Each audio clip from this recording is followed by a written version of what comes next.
Welcome back to another episode of Rock Boys Football. It has been an electric start to the 2025 year for Dan Lanning and the Oregon Ducks. And what I wanted to do on my Thursday afternoon, I'm fired up to get into this one. We're going to give out some mid-year superlatives. And what makes this Oregon team feel special is the first superlative we're going to give out is team MVP.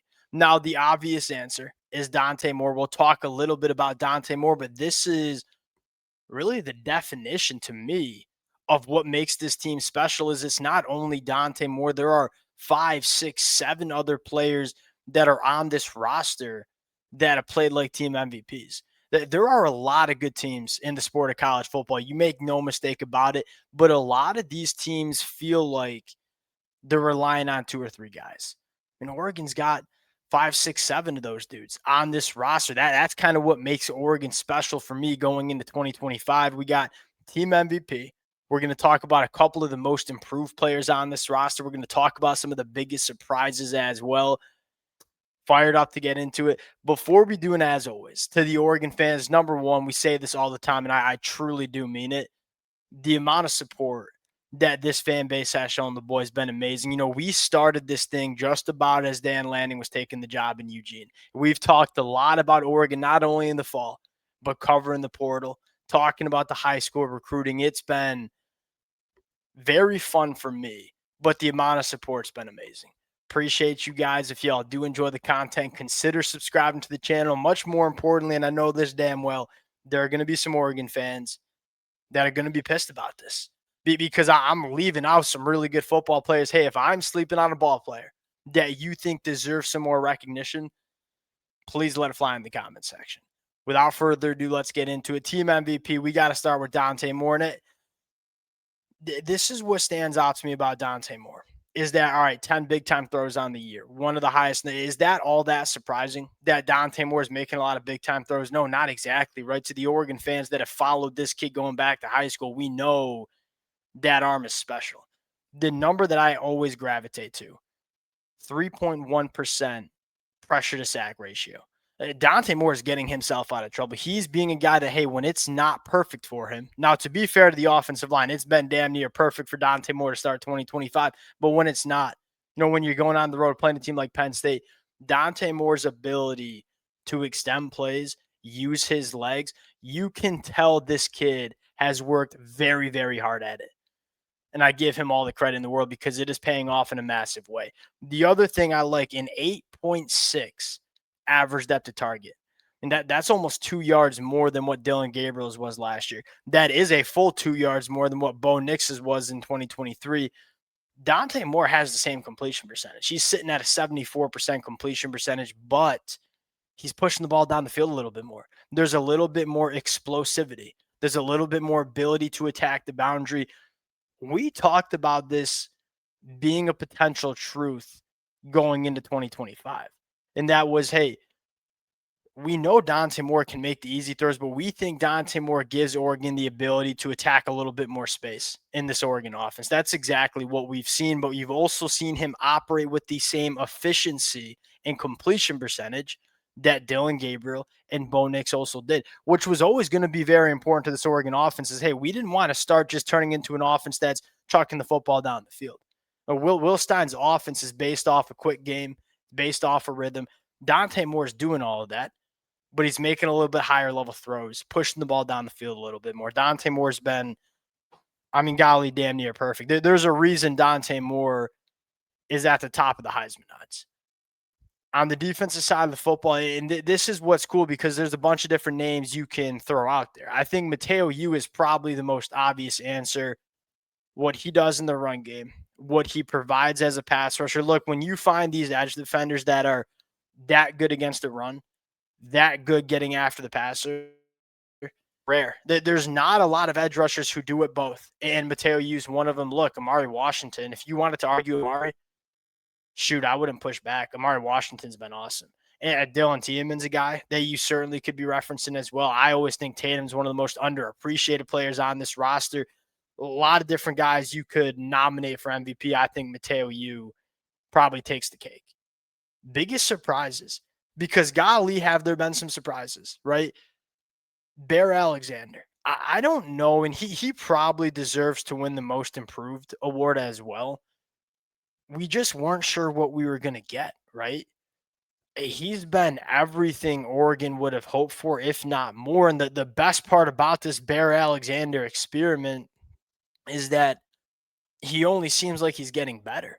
Like against Penn State, that was the best version of Bear Alexander we have seen from this kid in his career as a college football player. We always saw the flashes from him at USC, was not consistent. What he's done against the run, the pass rush juice that he's starting to provide, this is we talked about him. He was one of the most important players on this Oregon defense. In order, like we need a Bear Alexander to hit. Man, he's hit. Here's another one, biggest surprise. Now, I don't think a lot of people saw this coming, including myself, is Dair Hill.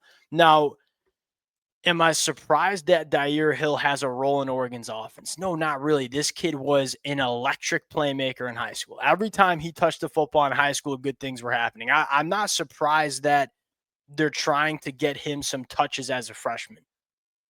What I am surprised about is him emerging as a true do-it-all RB1. And this is a guy that he's averaging 10.4 yards per carry, 7.2 yards per carry after contact.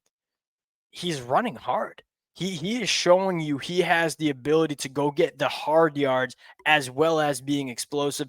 That was not something that I expected from Dair Hill, especially year one. I didn't know if he was ever going to turn into a all-purpose running back, period. Thought he might have just stayed as a gadget guy. That's a legit RB1, and quite frankly, one of the best running backs in the Big Ten. And he's only getting better. Again, we've talked about this a lot with Oregon. What fires me up about this team is that I expect them to only get better as the season goes on because they're leaning on a lot of young cats and a lot of new faces. Last one, Malik Benson. Did anybody have on their bingo card Malik Benson was going to be second in the team with 19 targets?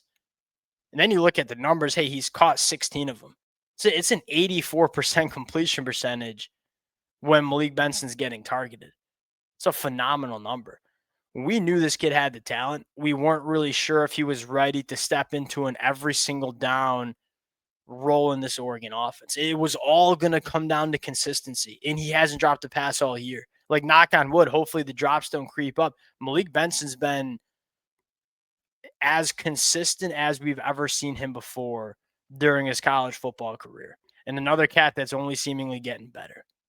Most improved. Number one, Samari Washington, right? It's a 2025. If you were a Dan Lanning doesn't develop, he just grabs guys from the portal. Man, what a bad time to be in that crowd, right? Does that crowd even exist anymore? Amari Washington got in year one, freshman. Year two was a rotational piece behind some good football players. Amari Washington is probably going to be a top 50 pick in the NFL draft. The kid has gotten consistently better since he's gotten to Eugene and has one of the big questions we had for Oregon was, hey, who is going to replace the production that Derek Carmen gave Oregon? Well, golly, it's Amari Washington. And I think that's been a huge development for Oregon. How about another most improved guy, Jerry Mixon at backer? Sorry, I was moving the depth chart. I thought we were on offense. He played 43 snaps last year. It was really a non-factor for this Oregon defense. And then all of a sudden, he's a starting linebacker that's playing meaningful snaps and doing a gosh darn good job. Here's the thing that I'll say, and this is a nice way to kind of usher into the underappreciated players because Bryce Betcher is one of them.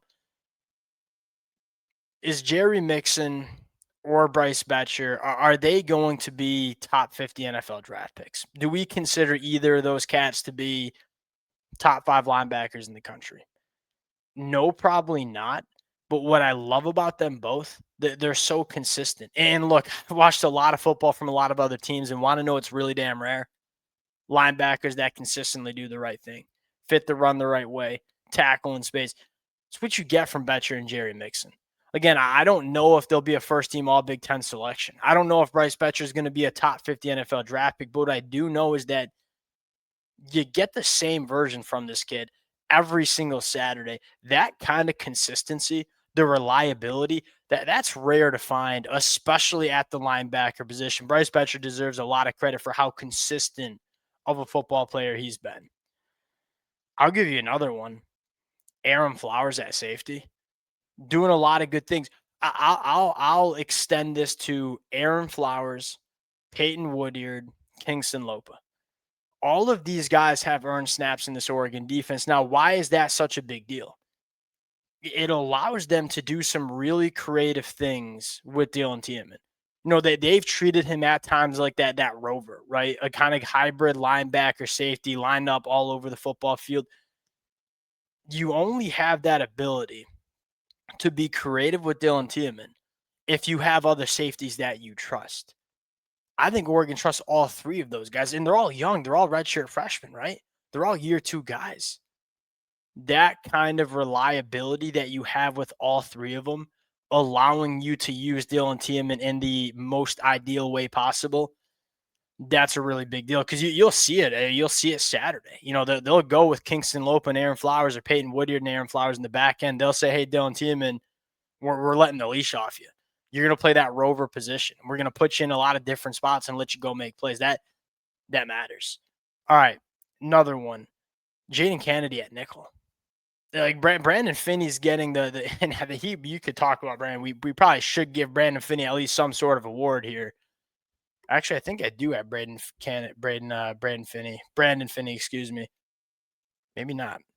Can I talk about Brandon Finney real quick? Because I just saw this. Brandon Finney, as a true freshman, has started every single game for Oregon, has faced 11 targets. He's given up 2 catches. That's an 18% completion percentage when Brandon Finney's targeted in coverage. Brandon Finney has been one of the best cornerbacks in the country. Back to Jaden Kennedy, though, because this kid, he's doing it all. That nickel spot, it's a tricky spot, right? Because you have to be able to hold up in coverage, of which Jaden Kennedy's done. Jaden Kennedy has faced 10 targets on the year, only 4 catches for 17 total yards. Jaden Kennedy ain't getting beat in coverage. He's also not missing any tackles. He's also fitting the run really well. He is doing everything that we need from a nickel. And that matters too. Like Oregon's really complete. Even the guys that we don't talk a ton about have been giving Oregon a lot of really good play. One other name here. We got to go to the offense side of the football. Poncho and Emmanuel Pregnon. It's the best guard center duo that you see in the country. And I'm not sure if it's particularly close. Now, the reason I picked Poncho is that he feels to me like the glue guy for this offensive line. How about a biggest surprise? You can go backtrack. Biggest surprise, Oregon's offensive line being better in 2025 than what it was in 2024. Did anybody have that on their bingo card? Oregon lost 3 guys that were really good football players. 2 tackles that won in the NFL draft. One, Josh Connolly, he won in the first round. We were sitting there in January saying we got some really big question marks about this Oregon offensive line. It's straight up better. Look at the numbers. They're getting 14 quarterback hurries total given up on the year. They're only giving up a sack on 0.8% of dropbacks, number 2 in the country. 6.2 yards per carry on the ground, number 6 in the country. They can row grade. They can move bodies off the line of scrimmage when you want them to, but at the same time, they can hold up in pass protection. It's hard to find offensive lines that can walk that line Oregon has. All right, back to the underappreciated ones, because I look at Poncho and say, man, he just feels so important to this Oregon offensive line. Like there's 3 new faces. We weren't sure how this unit was going to gel. Poncho getting everybody in the right sets, in the right pass protections, feels massively important, and we probably don't talk enough about this cat. All right, two more superlatives to give out. Number 1, we got one. Let's give the negatives real quick, and then we'll go to the positive. We'll end on a positive. The disappointments. There's really only 2. Number 1 is Mekhi Hughes, which I got to take off the depth chart because he's redshirting this year. I mean, I don't even know if it's disappointing. It's just like you got better running backs on the football team. I thought Mekhi Hughes was going to be great for Oregon. It turns out Dyer Hill is going to be great for Oregon. Now, the other disappointment that's real and that you kind of hope gets addressed, the year two defensive lineman, right? You feel like at some point, Elijah Rushing, Aiden Breland, Tyone Gray, Jericho John, it feels like we're going to need some of these cats down the stretch in 2025. Which one of them step up? I haven't loved what I've seen from Elijah. I mean, like Elijah Rushing, we kind of thought this was going to be his breakout year. And there's that. And here's the thing with Elijah Rushing is Elijah Rushing might be a damn good football player. We just haven't gotten a chance to see him because it's hard to take off Mateo Yu, and it's hard to take off Tatum. And so I say disappointment when in reality, maybe it's just they're not getting a ton of opportunity. I do want to see some more depth develop in the middle of that defensive line. Whether it's Aiden Breland, whether it's Tyone Gray, I want to see a little bit more impact from those guys when they're on the field. I mean, that's me being like nitpicky. There's not a lot of disappointments on this team. All right, last one, ending on a positive. Second half breakouts, right? This one was hard because I feel like there's just a lot of really good play right now. Like who's going to quote unquote break out? I'll give you one. And yeah, I'm maybe stretching the definition a little bit. DeCorian Moore. As good as DeCorian Moore's been, there's more in there for this kid. And you best believe it. And here's the storyline. DeCorian Moore's first 2 games, he only had 5 targets. Right? True freshman, getting his feet wet. Not sure if Dante Moore totally trusted him when the bullets were live. Last 3 games, 23 targets. Coming off his best game of the year against Penn State. I think it only gets better. Like as Dante Moore starts to believe more into DeCorian Moore, as DeCorian Moore earns the trust of Dante Moore a little bit more, as that connection becomes a little bit more powerful, that wide receiver one, quarterback one connection between DeCorian and Dante, that could very well end up being one of the more high-powered quarterback wide receiver batteries that we see in the country. And it only feels like it's getting better. Because again, the first two games, 5 targets total. Last 3, 23 targets. This kid is starting to really turn it on for Oregon, emerging as that true wide receiver one. Outside of that, I mean, most of these cats have really already broken out. All right, we'll close it out on that. I had a blast coming up with this. Hopefully you guys enjoyed it. If y'all do enjoy the content, consider subscribing to the channel, and we'll talk to y'all later. Peace.